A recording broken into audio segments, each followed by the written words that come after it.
एकादशी माता की कथा। एक बार एक राज्य में एक राजा रहा करता था। राजा बहुत ही बुद्धिमान और बलशाली था। राजा सदा ही अपनी प्रजा का बहुत अच्छे से ध्यान रखता था। प्रजा भी राजा को बहुत पसंद करती थी। राजा की 2 बेटियां थी। राजा अपनी दोनों बेटियों से बहुत प्रेम करता था। राजा की छोटी बेटी देखने में बहुत सुंदर और आकर्षित थी और राजा की बड़ी बेटी छोटी बेटी के मुकाबले थोड़ी कम सुंदर थी। राजा की छोटी बेटी 11 माता की पूजा किया करती थी और सभी लोग राजा की छोटी बेटी से बहुत प्रेम करते थे और बहुत प्रशंसा किया करते थे। राजा भी अपनी छोटी बेटी को बड़ी बेटी से अधिक प्रेम करता था, जिसके कारण राजा की बड़ी बेटी को अपनी छोटी बहन से बहुत नफरत होने लगी थी। राजा की दोनों बेटियां जब बड़ी हो गई तब एक पड़ोस के राज्य में रहने वाले राजकुमार राजा की बड़ी बेटी के लिए रिश्ता लेकर आया। लेकिन जैसे ही उस राजकुमार की नज़रें राजा की छोटी बेटी पर पड़ी तो वह राजकुमार राजा की छोटी बेटी पर आकर्षित हो गया और छोटी बेटी से पहली नज़र में प्रेम करने लगा। उस राजकुमार ने राजा की बड़ी बेटी के साथ विवाह करने से मना कर दिया और उसने राजा से कहा कि मैं आपकी छोटी बेटी से विवाह करना चाहता हूँ। यह सब देख कर राजा की बड़ी बेटी अपनी छोटी बहन से बहुत क्रोधित हो गई और राजा की बड़ी बेटी ने अपनी छोटी बहन को अपना सबसे बड़ा दुश्मन मान लिया। राजा की बड़ी बेटी ने अपनी छोटी बहन से बदला लेने का निर्णय किया। राजा की बड़ी बेटी ने अपनी छोटी बहन को जान से मारने का उपाय सोचा। राजा की बड़ी बेटी ने अपनी छोटी बहन को मारने के लिए सबसे पहले एक लड्डू में जहर मिलाकर अपनी छोटी बहन को दे दिया और उसको लड्डू खाने के लिए कहा।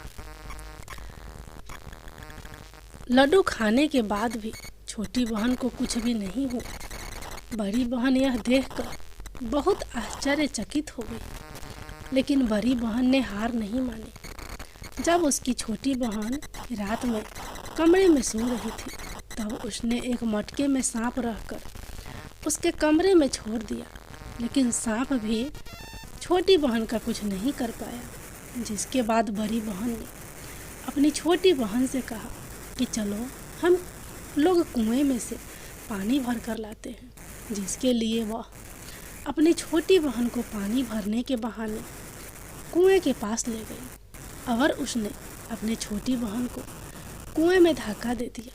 लेकिन छोटी बहन को तब भी कुछ नहीं हुआ, क्योंकि हर बार 11 माता उसकी रक्षा कर रही थी और उधर बड़ी बहन अपने सारे प्रयास के बाद भी असफल हो रही थी, जिससे वह बहुत क्रोधित हो गई और फिर उसने अपनी छोटी बहन के पास जाकर उससे प्रश्न किया कि मेरी छोटी बहन, क्या तुमको पता है कि भगवान ने सबको मृत्यु एक निश्चित समय पर लिखी हुई है और कैसे तुम्हारी या मेरी मृत्यु होगी, क्या तुम यह जानती हो?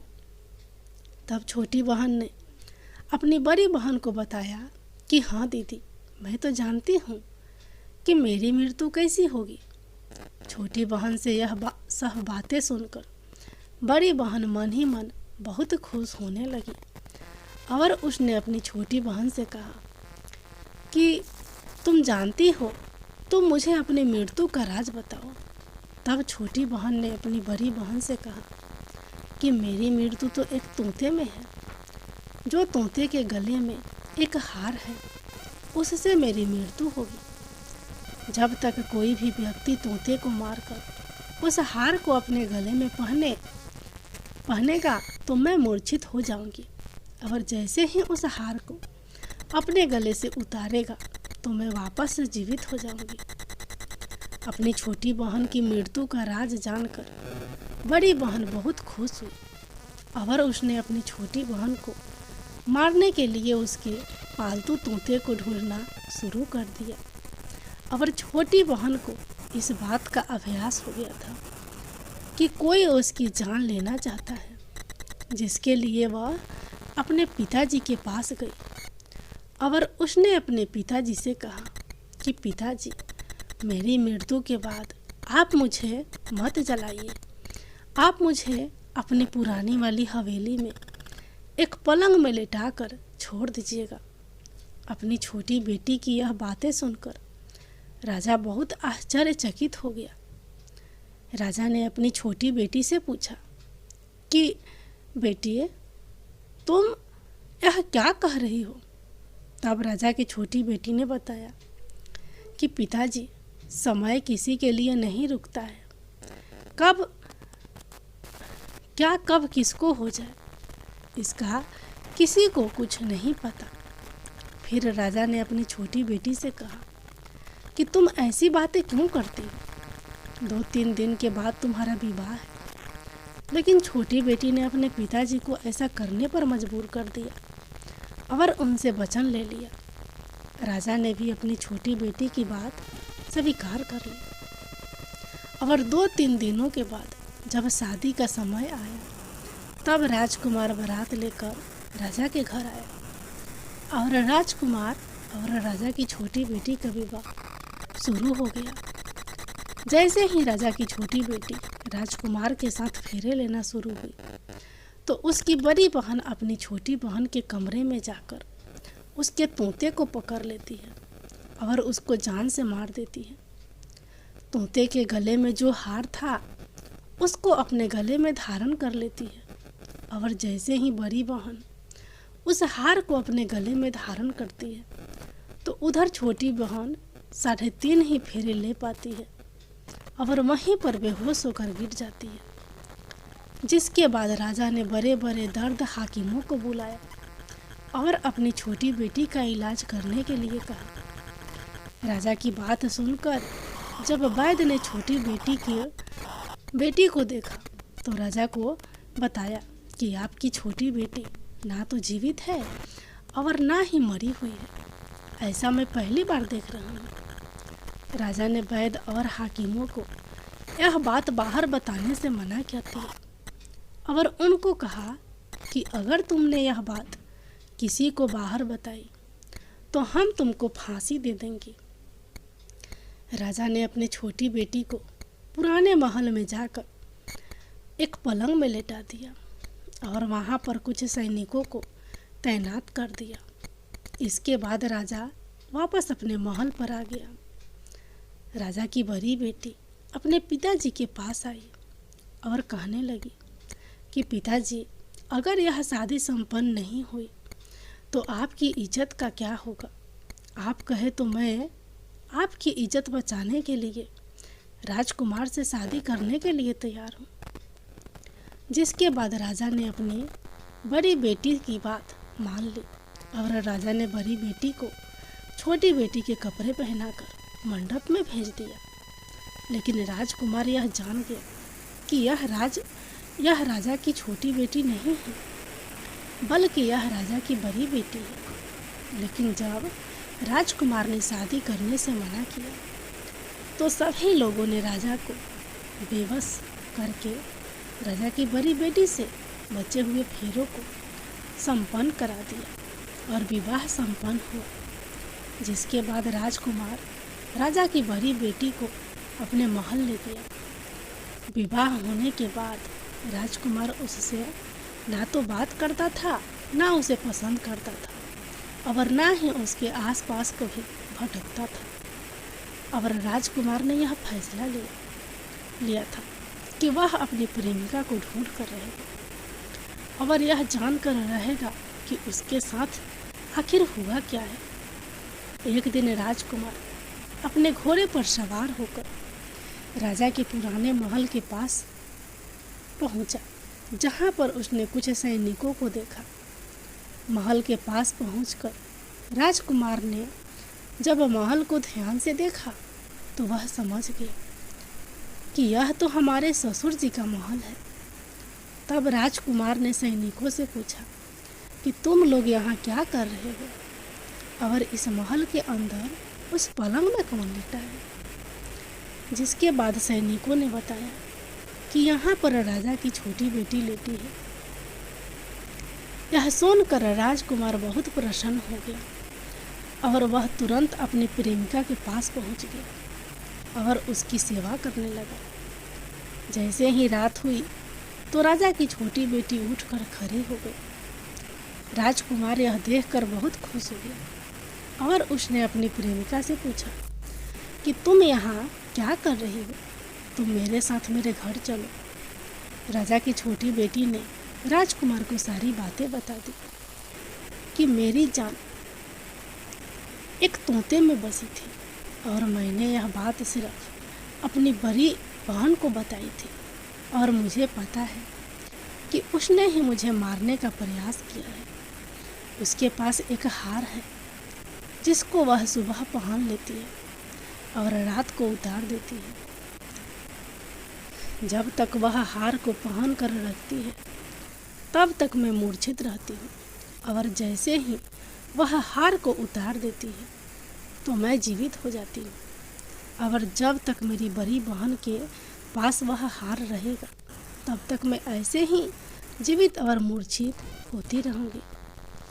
अगर मेरी बड़ी बहन के पास जो हार है वह मेरे हाथ लग जाए तो मैं हमेशा के लिए जीवित हो जाऊंगी। राजकुमार यह सब बातें सुनकर राजा की छोटी बेटी के पास रहने का निर्णय ले लेता है और उसने अपने बचे हुए सारे फेरे उस पलंग में लेटी हुई राजकुमार की छोटी बेटी के साथ ले लिया और अपना विवाह पूर्ण कर लिया और वहीं पर रहने लगा। देखते ही देखते कुछ समय में राजा की छोटी बेटी और राजकुमार की पत्नी गर्भवती हो गई। एक दिन राजकुमार को किसी काम से बाहर जाना पड़ा। तब छोटी बहन के पेट में बहुत तेज से दर्द होने लगा, जिसके बाद उसने 11 माता का आह्वान किया। जिसके बाद वहाँ 11 माता प्रकट हुई और उन्होंने अपने भक्तों के दर्द को दूर किया और एक पुत्र की प्राप्ति करवाई। और वहीं पर अचानक से राजकुमार भी आ गया। राजकुमार ने 11 माता को देखा तो वह आश्चर्यचकित हो गया और उसने तुरंत 11 माता को प्रणाम किया और 11 माता ने राजकुमार से कहा, जब तुम्हारा पुत्र 5 वर्ष का हो जाए तो तुम आकर अपनी पत्नी का हार इसके गले में डाल देना। और देखते ही देखते राजकुमार और राजा की छोटी बेटी का पुत्र 5 वर्ष का हो जाता है। तो राजकुमार अपने बेटे से कहता है कि बेटा, मैं कुछ काम से बाहर जा रहा हूँ, तुम अपनी माता का ध्यान रखना। और वहाँ से चला जाता है। राजा को बाहर निकलता देख बड़ी बहन के सैनिक देख लेते हैं और बड़ी बहन को जाकर सारी बातें बता देते हैं। जिसके बाद बड़ी बहन अपनी छोटी बहन के पुत्र को वहाँ से उठवा लेती है और उसको मरवा देती है। छोटी बेटी के पुत्र के 2 टुकड़े करवा देती है। पहला टुकड़ा चक्की के पास छुपा देती है और दूसरा टुकड़ा अपने पलंग के नीचे रख लेती है। अब 11 माता भिखारी का रूप लेकर आती है और एक भिखारी का रूप रखकर बड़ी बहन के पास चली जाती है। जिसके बाद वहाँ पर भिक्षा मांगने लगती है। तो बड़ी बहन अपने नौकरों से कहती है कि जाकर भिक्षा दे दो। लेकिन जैसे ही नौकर 11 माता को भिक्षा देने के लिए आते हैं तो माता उन्हें मना कर देती है और कहती हैं कि मैं तुम्हारी महारानी से ही भिक्षा लूँगी। जिसके बाद बड़ी बहन स्वयं ही भिक्षा देने के लिए माता के पास आती है। तब माता एक बिल्ली का रूप लेकर उसके कमरे में चली जाती है और वहाँ पर छोटी बेटी के पुत्र के 2 टुकड़े को आपस में जोड़ देती है और उसे जीवित कर देती है। फिर उसे वहाँ से ले जाती है। राजकुमार अपने बेटे को लेकर अपनी पत्नी के पास जाता है और उसे कहता है कि तुम इसका ध्यान रखना। अगर तुम इस बच्चे का अच्छे से ध्यान रखोगे तो मैं तुमसे बात करूँगा। एक दिन राजकुमार अपने बच्चे से कहता है कि तुम मम्मी से उनके गले का हार मांग लो। तो अपने पिता की बात मानकर राजकुमार का लड़का अपने मम्मी के पास जाता है और कहता है कि मम्मी, मुझे तुम्हारा हार चाहिए। यह सुनकर पहले तो बड़ी बहन बहुत क्रोधित होती है, पर उसको याद आता है कि राजकुमार ने कहा था कि अगर मैं इस बच्चे का ध्यान अच्छे से रखूंगी तो वह मुझसे बात करेंगे, जिसके कारण वह हार उस बच्चे को दे देती है और वह तुरंत हार को ले जाकर अपने पिताजी को दे देता है। और तभी राजकुमार अपने बेटे को लेकर वहाँ से जाने लगता है और अपनी पत्नी से कहता है कि तुम हमारे लिए खाना बना कर रखना, मैं शाम को आकर तुम्हारे साथ खाना खाऊंगा। और वह अपने बेटे को लेकर वहाँ से चला जाता है, जिसके बाद वह राजा के पास जाता है और उनको सारी बातें बता देता है। राजा अपनी बड़ी बेटी की यह करतूत सुनकर बहुत क्रोधित होते हैं और अपनी परवरिश पर ही दोष देने लगते हैं। राजकुमार को अपनी छोटी बेटी के साथ रहने के लिए आदेश दे देते हैं। इस प्रकार 11 माता की कृपा से राजकुमार और राजा की छोटी बेटी सुखपूर्वक रहने लगे। प्रेम से बोलिए एकादशी माता की जय।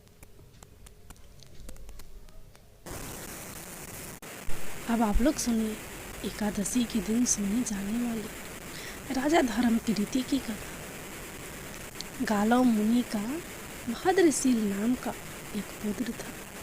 भद्रशील ने छोटी उम्र से ही एकादशी व्रत का पालन करना शुरू कर दिया। मुनि ने उन्हें ऐसा करने के लिए कभी नहीं कहा था। एक बार मुनि ने भद्रशील से पूछा कि उन्हें इस व्रत को करने किसने कहा है। भद्रशील ने कहा कि मैं कई जन्मों से एकादशी व्रत करता आ रहा हूँ। आमतौर पर किसी को भी पिछला जन्म याद नहीं रहता। जब तक आप माँ के गर्भ में होंगे तब तक आपको अपने पिछले जन्मों की याद रहेगी, लेकिन जन्म से ठीक पहले यह स्मृति मिट जाती है। लेकिन भद्रशील को अपने पिछले जन्म की याद उस समय भी थी। यह एकादशी व्रत की शक्ति थी जिसका वे पालन करते थे। वे एक पूर्व जन्म में धर्मकीर्ति नामक राजा थे। धर्मकीर्ति बहुत क्रूर था।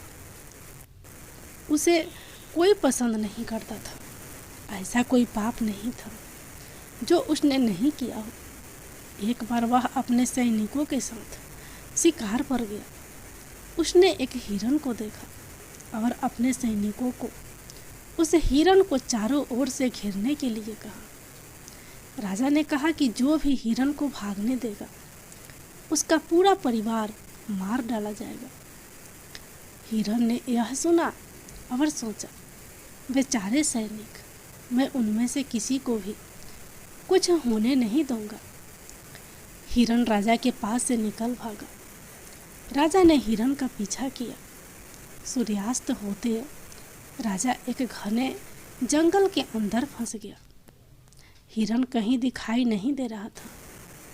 राजा ने एक पेड़ के नीचे रात बिताई।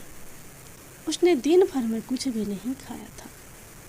उसे चारों ओर से खतरनाक जानवरों के गुर्राने की आवाज़ सुनाई दे रही थी।